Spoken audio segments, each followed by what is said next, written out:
আফিয়া বলো। আফিয়া শুনছো? জি আপু। ইনশাআল্লাহ, মাশাআল্লাহ। আচ্ছা। হ্যাঁ, আনা এর ব্যবহার এটা পড়া ছিল না? আনা শব্দ জি কিভাবে পড়তে হয় বলো? জি আপু, আনা শব্দ হচ্ছে টান টান টান দিব না।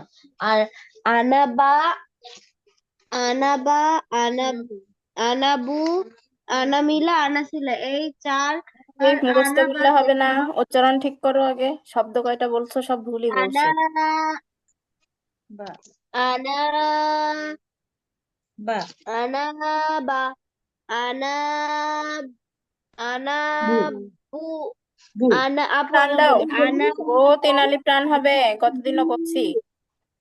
আনা বা আনা বু আনামিলা, আনাসিলা, এই চার। আনাসিলা কেন, আনাসিয়া। সিয়া সিয়া সিয়া সিয়া আনাসিয়া, এই চার।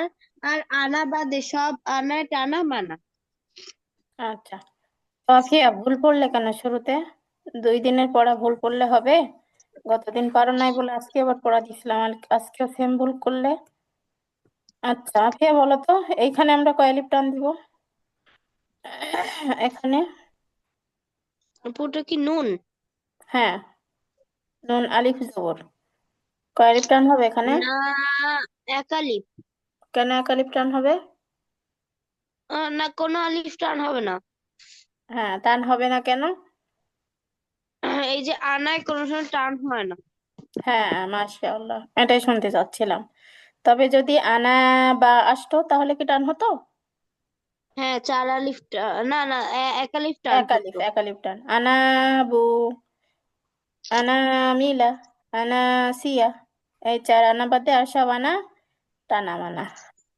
আচ্ছা, আমার একটু মিস্টেক হয়েছে, তুমি যদিও এটা ধরো নাই। এখানে একটা হামজা হবে শুরুতে, হ্যাঁ, এটা দিতে আমি ভুলে গেছিলাম। আচ্ছা যাই হোক।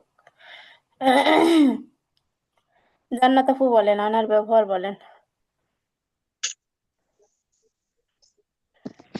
আরবিতে 4 আনা উম, বাদে যে কোনো আনা টানা মানা। এই 4টি আনা হলো আনা বা, আনা বু, আনা মিলা, আনা মিলা, আনা মিলা, আনাসিয়া। এই 4 আনা বাদে অন্য সব আনা টানা মানা। মাশাআল্লাহ। আচ্ছা আপু, আশা আপু বলেন।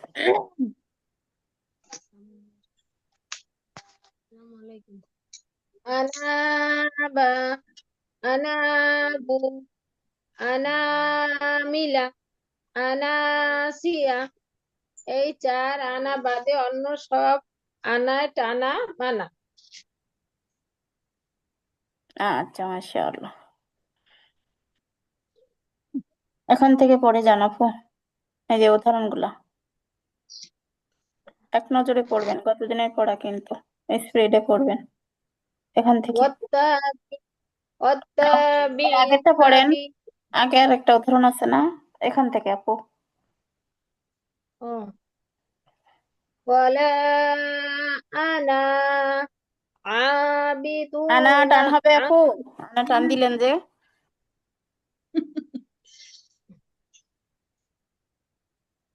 টান হবে না, ঠিক আছে, কারণ জানি আমরা আনা দমিরে টানা যায় না। ঠিক আছে, ঠিক আছে, হ্যাঁ। হুম। ওয়া- ওয়ালা আনা আবিদুনা না বা আপু, আবিদু আবিদুম আবিদু গণ্য করেন। আবিদু আবিদু মা আবিদু না আবাদতুম আপু, দুম, দালে 2 পেশ আছে না, মিমের সঙ্গে ধরতে হবে। আবিদুম আবিদুম, আবিদুম মা আবাদতুম। আবিদুম মা আবাদতুম।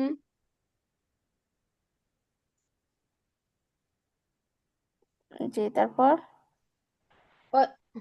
واتبع سبيل من أناب إليه তারপর أن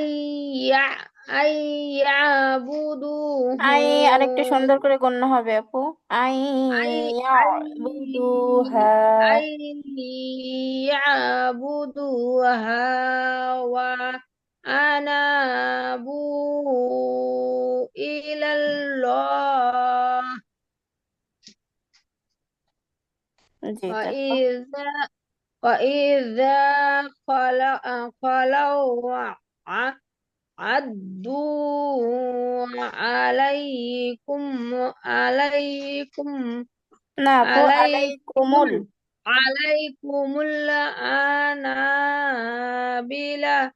না أنا আনামিলা।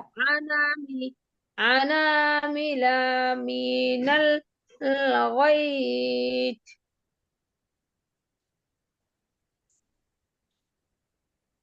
ونس ونسقيه إياه مما خلقنا أنعاما وأنعاما وأناسيا كثيرا হ্যাঁ কাছি অতটা টান দেওয়া লাগে না, যেহেতু একালিপ অল্প টান দিলে হয়, ঠিক আছে। কাসির। كثيرا আচ্ছা, كثيرا মাশাআল্লাহ সুন্দর পড়ছেন আপু। তবে প্রথম পড়া হিসেবে আর একটু ভালো হওয়া উচিত ছিল। আচ্ছা, জান্নাত আপু পড়েন।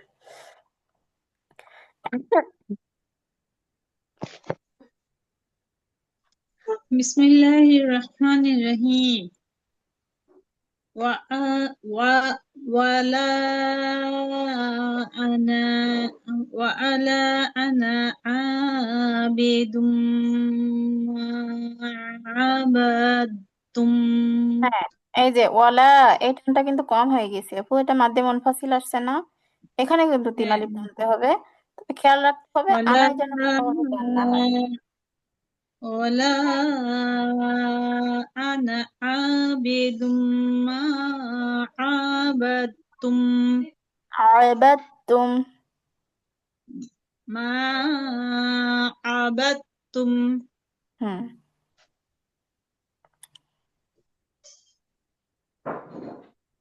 وات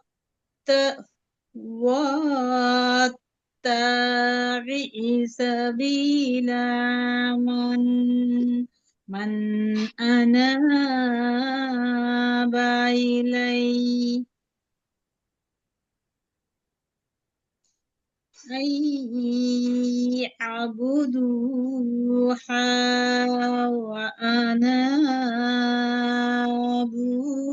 وأنابوا إلى الله হ্যাঁ, এই আনা এখানে হচ্ছে এক আলিফ টান দিবেন, বুঝছেন। সুতরাং অত দীর্ঘ করার প্রয়োজন নেই। আনা বু অল্প টান দিলেই হবে, এক আলিফ যেহেতু। আচ্ছা, তারপর এখানে পড়েন। বইয়ে আবার তিন না লিখলাম। হ্যাঁ হ্যাঁ, বু তিন আলিফ আপু, কিন্তু নুনে হচ্ছে আপনার এক আলিফ। وإذا وإذا خلوا عدوا عليكم الأنامل من الغيظ এই যে আনা মিলা, লামে টান হয়ে গেছে, হ্যাঁ। আনা মিলা, আনা মিলা মিনাল أنامل গায়জ। أنامل من الغيظ হ্যাঁ, এটা কিন্তু জাল না আপু, জ জ। সুতরাং মাখরাজ অনুযায়ী পড়তে হবে غيظ গয়জ, গয়জ, জ। غيظ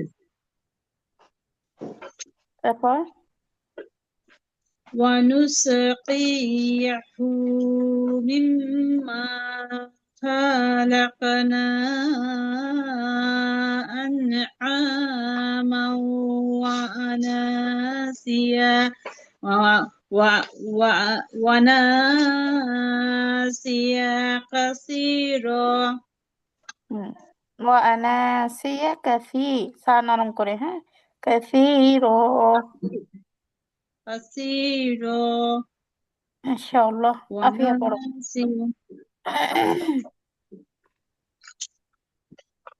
আফিয়া পড়ো و...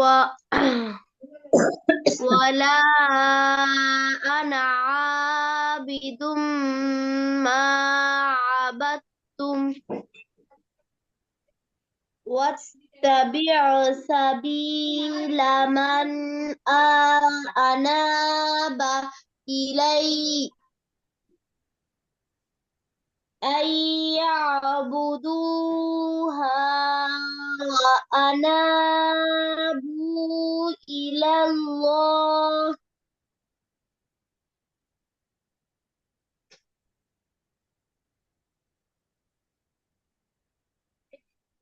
জি وإذا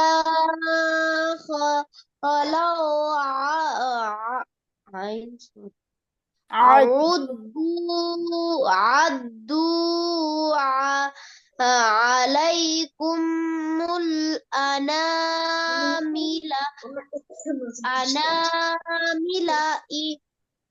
من الغيظ غيظ غيظ غيظ غيظ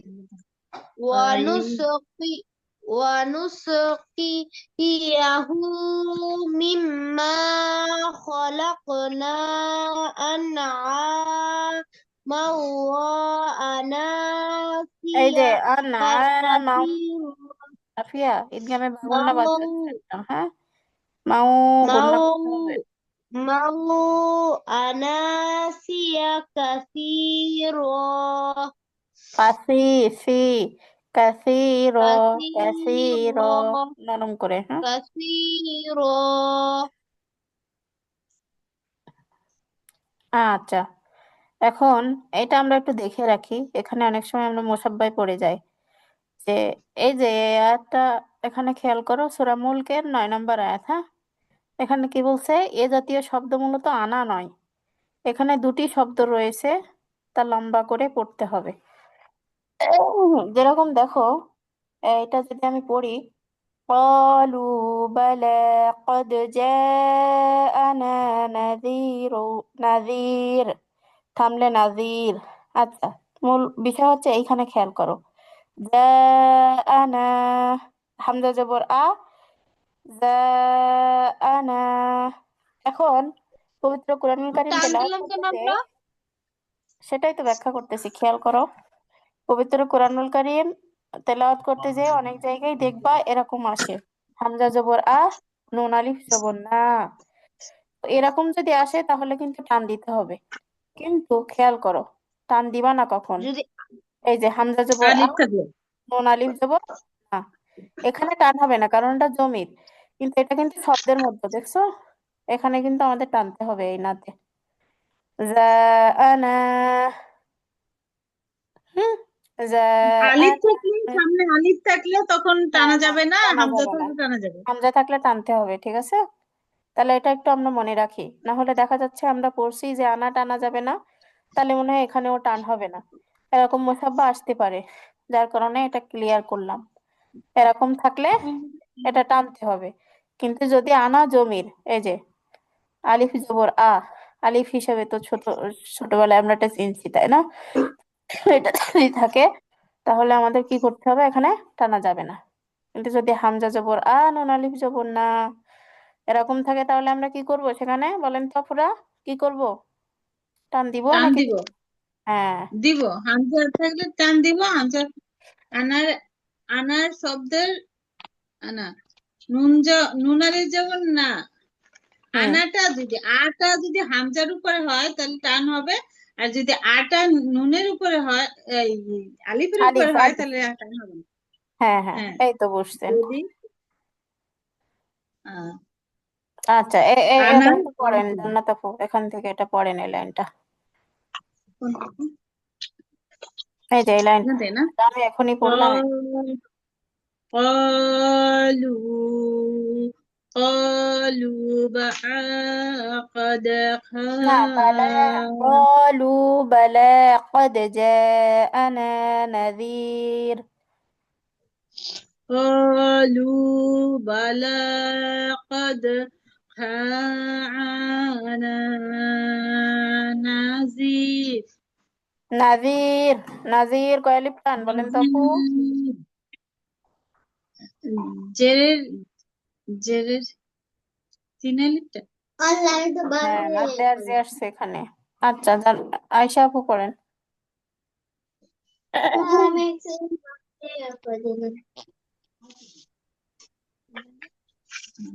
আচ্ছা জেরের قالوا بلى قد جاءنا أنا আনা جاءنا টান হবে আপু, ঠিক আছে। আনা أنا যা أنا আনা نذير نذير না থামলে এই যে অক্ষর চিহ্ন আছে আপু ওখানে দেখেন গোল চিহ্ন, তাহলে আমরা এখানে থামবো, থামলে কয় আলিফ টান হবে? তিন আলিফ। নাজির, ঠিক আছে। نذير না না না ভুল হচ্ছে আপু, আপু এই শেষের। দুইটা পেশ আছে না, এক পেশ আচ্ছা উঠে আর এক আচ্ছা আপু, আমি একটা কথা বলছিলাম যে শেষের হরফে ওয়াকফ করলে যাই থাকুক সেটা জজম হয়ে যায়, এটা কি মনে আছে আপু? শেষের হ্যাঁ হ্যাঁ হরফে সেটা যাই থাকুক ওয়াকফ করলে অক্ষরে জজম হয়ে যাবে। হ্যাঁ গজম হ্যাঁ হয়ে যাবে, কিন্তু এখানে দুই পেশ আছে না। হ্যাঁ, দুই পেশ দুই জবর দুই জের যাই থাকুক সবই জজম হয়ে যাবে আপু। তাহলে এখানে রয়ে জজম করলে কি তাহলে হবে? নাদির। ঠিক আছে আপু, তাহলে ওই যে উপরেরটা র পরটা খালি লিখবে, যে যেন এক জবর উঠে এক জবর আসছে, এই যে এইটা না। এই যে এটা রয়ের উপরে এখানে দুই পেশের একটা তানবির আছে, এটা জাস্ট জজম করে সেটা দিবা, আর বলছি কিছুই না, ঠিক আছে। ওটাই তো সেটা বলছি না আপু, এই আমরা উপরে একটা বলছি না র। হ্যাঁ এটা এটা এটা জজম হয় নাই কেন আমি বলি আপু, কারণ এটা মাদ্দে ওয়াজ হয়েছে। হ্যাঁ এটা মাদ্দে ওয়াজ হয়েছে আপু, এখানে একটা মাদ অলরেডি আছে। আমরা একটা মাদ শিখছি না, দুই জবরে দম ফেলিলে সেটা কি মাদ্দে ওয়াজ হয়, মাদ্দে ওয়াজকে একালিপ টানিয়া পড়তে হয়, সুতরাং মানে এটাকে আমরা এক জবর বাদ করতে দিয়ে, পারবো না। এক জবর বাদ দিয়ে এক জবর টানিয়ে হ্যাঁ হ্যাঁ এই পড়তেছি। জন্য এটা জজম করতে পারবো না। কিন্তু এই যে দেখেন মিনাল গয়জ, এখানে কিন্তু আমরা কি করছি? জজম করে দিয়েছি। কিন্তু এখানে জি জি পারবো না কারণ এটা একটা মাদ আছে, অলরেডি আছে, এজন্য পারবো না। কিন্তু এখানে নাই এজন্য পারবো, ঠিক আছে, সেটা জি জি বুঝছেন। আচ্ছা জি। আফিয়া পড়ো।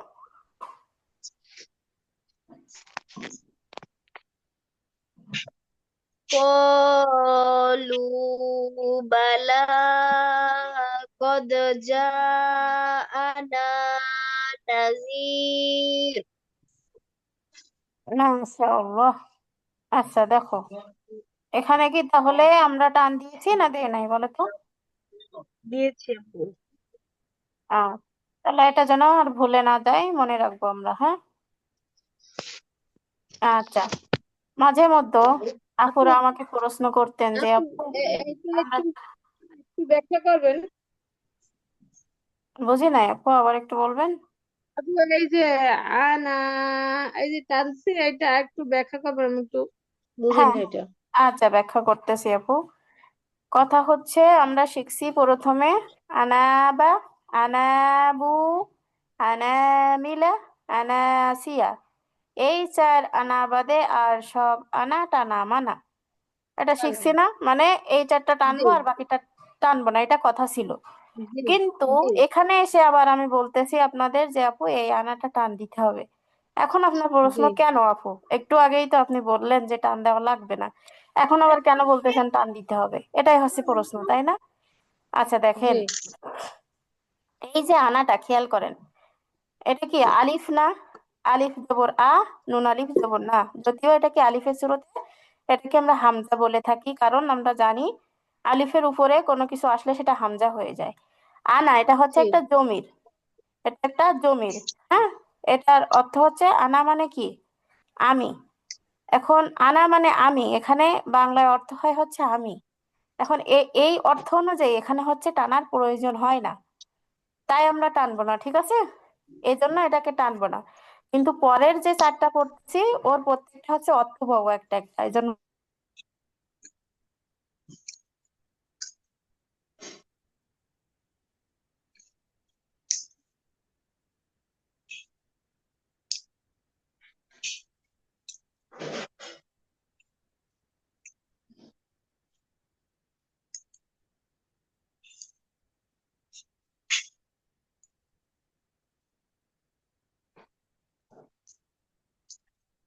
এই আচ্ছা, ঘুমাইলে যাই এখন দেখেন আয়েশা আপু, এখানে এসে আমরা কি পড়ছি? যা আনা। এখানে দেখেন যা এটা কিন্তু একটা শব্দ, খেয়াল করছেন আপু? মাঝখানে কিন্তু একটা স্পেস আছে, খেয়াল করছেন? নুন আলিফ জি জবর না, এটা কিন্তু আরেকটা শব্দ। তাহলে আমাদের পড়তে হলে কেমন করে পড়তে হচ্ছে? কদ যা জাআনা নাযীর, এরকম না? তো দেখেন ওখানে আমি কি বলছিলাম, আনা হচ্ছে একটা যা জমির। না এরকম। আর আলিফ, আলিফ জবর নুন আলিফ জবর না, এখানে হচ্ছে টানা মানা, তাই না? কিন্তু এখানে দেখেন আপু, যা যা মানে হচ্ছে আশা। হ্যাঁ, আর হামজা না, আসছে। এখানে হচ্ছে আরেকটা শব্দ, নুন আলিফ জবর না। এখানে কিন্তু অর্থের ভিন্নতা আছে, যার কারণে টান হবে না, যদি অর্থের দিক দিয়ে আপনি বুঝতে চান। আর ব্যাকরণের ও কায়দা হচ্ছে এখানে এই আনাটা হচ্ছে জমির হিসেবে আসে নাই, এজন্য এখানে টান দিতে হবে। দেখেন মাঝখানে একটা স্পেস আছে, না হচ্ছে আরেকটা শব্দ। কিন্তু এখানে খেয়াল করেন, কিন্তু একই শব্দ, কিন্তু হামজা জবর নুন আলিফ জবর না, এখানে কিন্তু কোনো স্পেস নাই। খেয়াল করছেন আপু? আপু, ওই যে আলিফের আলিফের সুরাতে যদি আসে তাহলে কোনো হ্যাঁ হ্যাঁ, তাহলে টান এক্স্যাক্ট হবে এক্স্যাক্ট। না। জি আপু, এবার আর ঠিক যদি বলছেন। হামজা আর যদি হামজা হামজা আসলে টান আসে হবে, তাহলে টান হবে। টান হবে। এই তো, আচ্ছা এই তো বুঝতে পারছেন। জি, বুঝতে তো পারছি কিন্তু মনে থাকলে হ্যাঁ হ্যাঁ হ্যাঁ, এই যে হামজা থাকলে আপনি টান দিবেন, কিন্তু যদি আলিফের শুরুতে থাকে টান দিবেন না, এটা সহজে মনে রাখেন, অত গভীরে যদি বুঝতে না জি পারেন। জি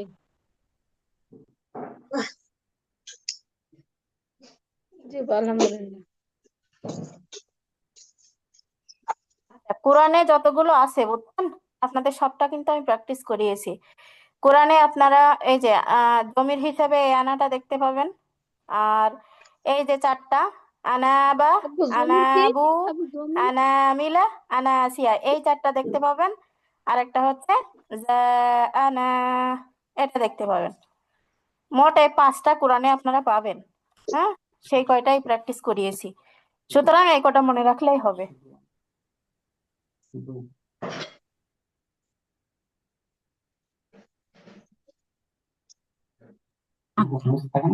পুরা এই যে চারটা মনে রাখছি না আমরা সঙ্গে সঙ্গে?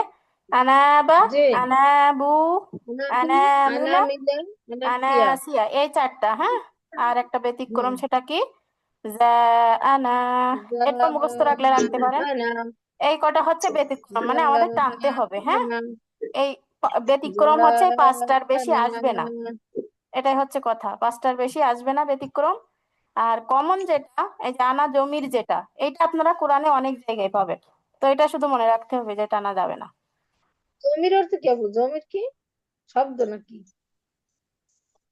জমির মানে হচ্ছে প্রোনাউন, আপনারা হচ্ছে ইংরেজিতে প্রোনাউন পড়ছেন না, সর্বনাম মানে নামের পরিবর্তে যেটা ব্যবহার হয় আর কি। ও আচ্ছা আনা আচ্ছা মানে আচ্ছা। হচ্ছে আমি, ঠিক আছে? এটা একটা সর্বনাম। জি।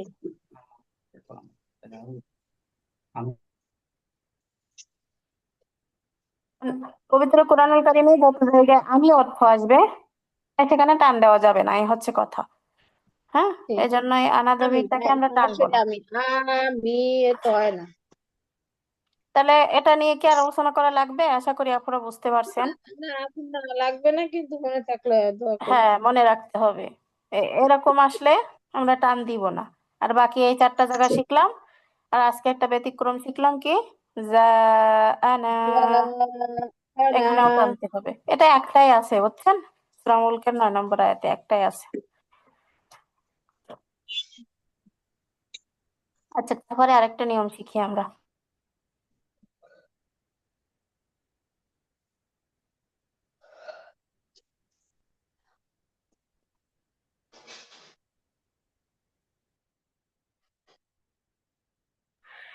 আচ্ছা, আমরা যখন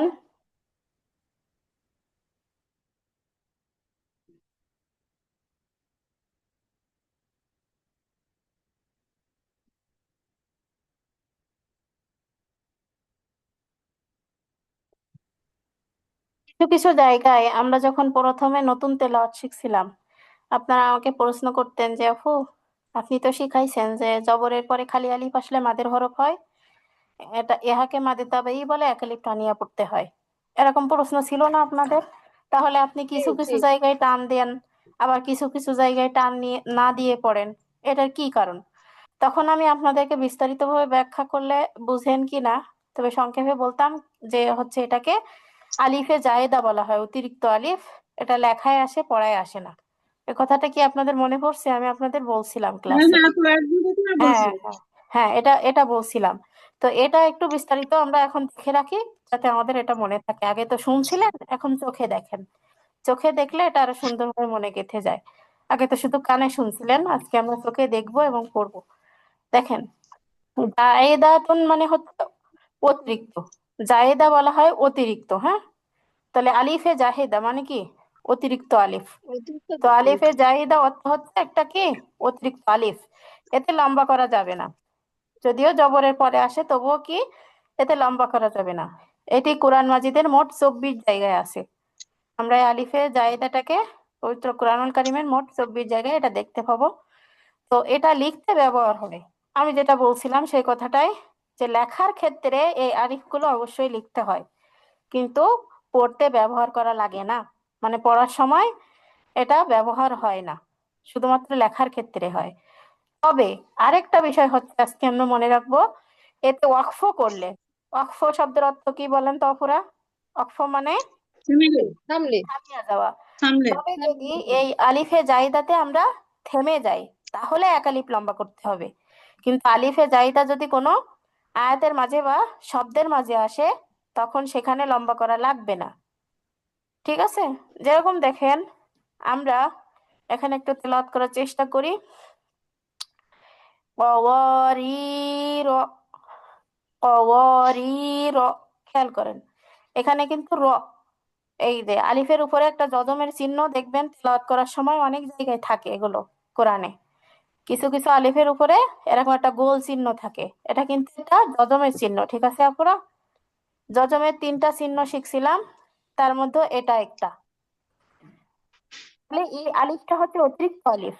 এটা হচ্ছে আমরা শুধুমাত্র লেখার ক্ষেত্রে ব্যবহার করি, পড়ার ক্ষেত্রে করি না।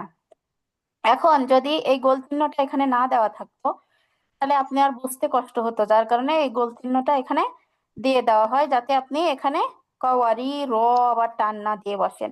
আপনি কি পড়বেন? কওয়ারি র, কওয়া, এখানে কিন্তু টান দিচ্ছি দেখেন। আবার এরপরে খালি আলিফ, এখানে টান দিচ্ছি, কিন্তু টান দিচ্ছি না এইখানে। কারণ কি? এটা হচ্ছে আলিফে জায়েদা। قوارير من فضة قدروها قدروها تقديرا। তাহলে বুঝতে পারলেন আপুরা কেন এখানে টান দিলাম না? কারণ এটা কি? আপু ওই সব সব আলিফে জায়েদের উপর কি ওরকম একটা গোল চিহ্ন থাকবে? হ্যাঁ, হ্যাঁ, অবশ্যই থাকবে আপু। কারণ হচ্ছে কোরআন মাজিদে মোট 24 জায়গায় আছে। এখন তো এই 24 জায়গা আপনি মুখস্থ করে পারবেন না, পারবেন কি?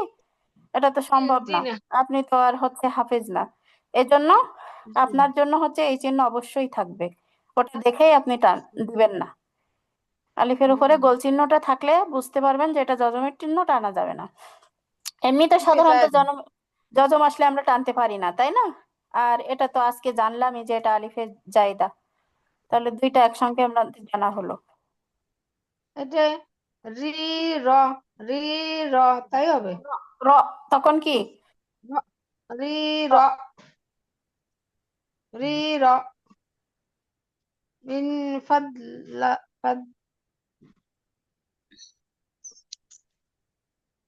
ফাদ্দাতিন।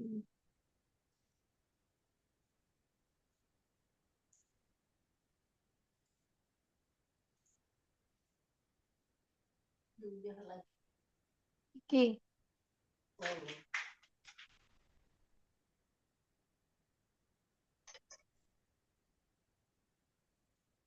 আপু, জি, আমি মিউট হয়ে সবাইকে গেছিলাম বলেন। আপু। আচ্ছা হুম, ঠিক। আপনি একটু বলবেন, আমি একটু লিখতেছিলাম। ও আচ্ছা আচ্ছা, হ্যাঁ হ্যাঁ লেখেন আপু, কোনো সমস্যা নাই, লিখতে পারেন। আপনি আবার একটু বলেন কি বলছিলেন। আচ্ছা, আলিফে জায়েদা শব্দের অর্থ হচ্ছে অতিরিক্ত আলিফ। আর এই অতিরিক্ত আলিফ যত জায়গায় আসবে আমাদের কি করতে হবে? টান না দিয়ে পড়তে হবে। এটা কোরআন মাজিদের মোট 24 জায়গায় আছে। তো আলিফে জায়েদা গুলো শুধুমাত্র লেখার ক্ষেত্রে ব্যবহার হয়, পড়ার সময় ব্যবহার হয় না। যেমন দেখেন এই উদাহরণটা খেয়াল করেন, আলিফের উপরে যদি এই যে গোল চিহ্নটা থাকে তাহলে আপনি বুঝে নেবেন এটা হচ্ছে আলিফে জায়েদার চিহ্ন। ঠিক আছে? আলিফের হ্যাঁ। উপরে এরকম একটা গোল চিহ্ন থাকলে আপনি বুঝে নেবেন যে এটা আলিফে জায়েদার চিহ্ন। তখন ওইখানে আপনি টান দিবেন না। যদিও জবরের পরে খালি আলিফ আসলে আমরা ইতিপূর্বে জেনেছি যে এটা মাদে তাবাই এক আলিফ দীর্ঘ করে টানিয়া পড়তে হয়। কিন্তু আচ্ছা। এটাকে কিন্তু খালি আলিফ বলতে পারবো না। কেন পারবো না? আমরা যখন মাদে তাবাই সংজ্ঞা শিখছিলাম তখন কি বলছিলাম? জবরের পরে খালি আলিফ থাকলে সেটা মাদের হরফ, আর মাদের হরফ হইলে এক আলিফ টান, এটা শিখছিলাম না? তো আলিফকে হ্যাঁ। পুরোপুরি খালি কেমনে বলবেন আপনি? আলিফের মাথায় একটা গোল চিহ্ন আছে না? তাহলে এটা কি খালি আলিফ হইলো? হ্যাঁ, না। হইলো না তো, না? তাহলে কিন্তু না। এখানে মুসাব্বা পড়ার কোনো কারণ নাই। কারণ এইখানে দেখেন জবরের পরে কি খালি আলিফ, আলিফের উপরে কিছু নাই, তাহলে এটা মাদে তাবাই নিঃসন্দেহে আমরা বলতে পারি। কিন্তু এখানে দেখেন রি র, এই যে এখানে কিন্তু জবরের পরে খালি নাই আলিফটা, আলিফের মাথায় কি আছে? আলিফের মাথায় একটা গোল। টিকুলি আছে নাকি, একটা গোল আছে। হুম। এজন্য কি এটাকে খালি আলিফ ধরে ভুল করব না। এটা হচ্ছে জায়েদার চিহ্ন, আলিফে জায়েদার চিহ্ন। এই গোল চিহ্ন থাকলে আমাদের কি করতে হবে? টান না দিয়ে পড়তে হবে। বিষয়টা বুঝছেন? হ্যাঁ। তারপরে দেখেন দ্বিতীয় লাইনে এই যে শেষে আবার আসছে সূরা দাহর, কওয়া কওয়ারির, কওয়ারির, র কিন্তু টানা যাবে না। কিন্তু এটা কিন্তু টান হইছে কারণ জবরের পরে খালি আলিফ। এটা টানতে পারি নাই কারণ আলিফে জায়দার একটা চিহ্ন আসছে আলিফের মাথায়। আপিয়া বুঝতে পারছো কিনা জানাও আমাকে, আপুদের বুঝতে অসুবিধা আছে কিনা? না, ঠিক আছে। হ্যাঁ, হ্যাঁ ঠিক আছে। আপিয়া বুঝছো? হ্যাঁ বসছে, কম্বলের মধ্যে ঢুকে বসতেছে। আপিয়া কি ঘুমাই গেছে কম্বল নাকি? এত শীত করছে, কম্বলের সর্দি মধ্যে মাথা ব্যথা, ঢোকা হচ্ছে। আপিয়া, সর্দি মাথা ব্যথা, ও আচ্ছা আচ্ছা। কালকে পুকুরে গোসল করছিল। এই ঠান্ডার সময় অসুবিধা হচ্ছে, অনেকে অসুস্থ হচ্ছে। আমি সকালে একটা ব্যাচ পড়াতাম। আরে কালকে আমি গিয়েছিলাম না, ওই যে ওর বান্ধবী, একটা বান্ধবী আছে বাসার ভিতরে, ওরা নিয়ে পুকুরে ঠান্ডায় গোসল করছে। আচ্ছা আচ্ছা, আল্লাহ সুস্থতা দান করে। একটু নিয়মের মধ্যে চলতে হবে যেহেতু ঠান্ডার সময়। তো ওরা আর কি একটু ছোট তো, দুইজন অসুস্থ হয়ে গেছে, ছুটি নেছে আমার কাছ থেকে, 1 সপ্তাহ ছুটি নেছে। প্রচন্ড অসুস্থ শুনলাম। আর একজন পড়তেছে এখনো। এই হচ্ছে অবস্থা, বাচ্চারা অসুস্থ হচ্ছে বেশি। আচ্ছা আয়শা আপু, এখান থেকে পড়েন। হুম।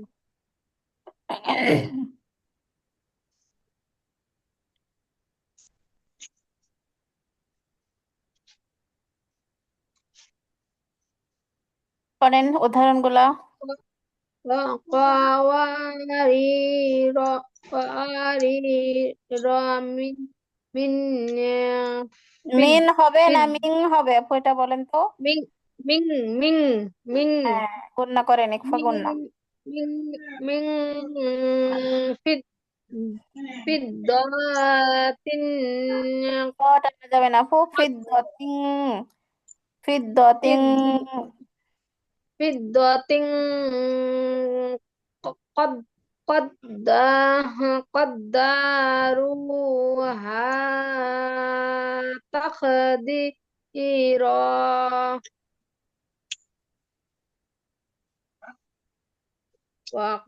ويو ويؤتى ويؤتاه তা না আপু, ওটা তো ويؤتى তো হ্যাঁ, ওয়া ইউ তো। ويطاف عليهم بآنية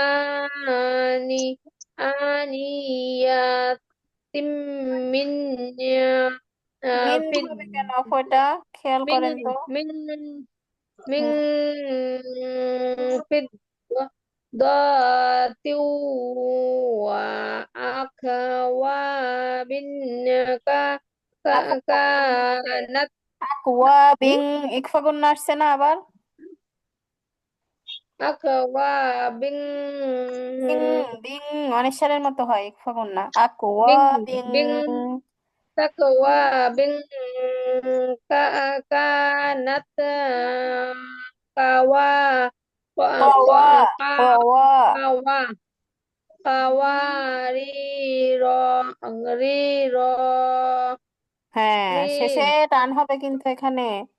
কওয়া জি রি র।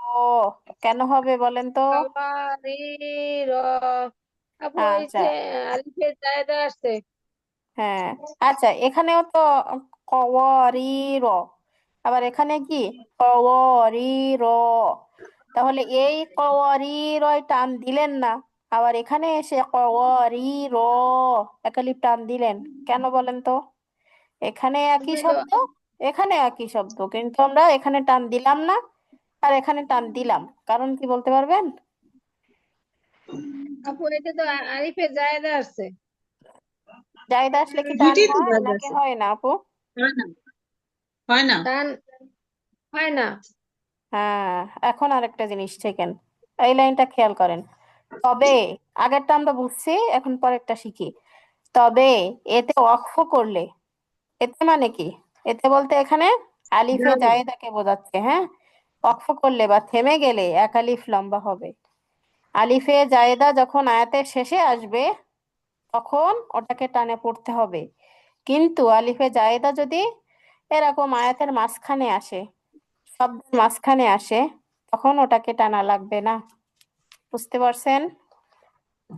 তো এখানেও কিন্তু কওয়ারি র ছিল, এখানে টানি নাই, আর এখানে কি করছি, কওয়ারি র একালিফ টানছি, কারণ কি এই আলিফে জায়দায় আমরা ওয়াকফ করছি।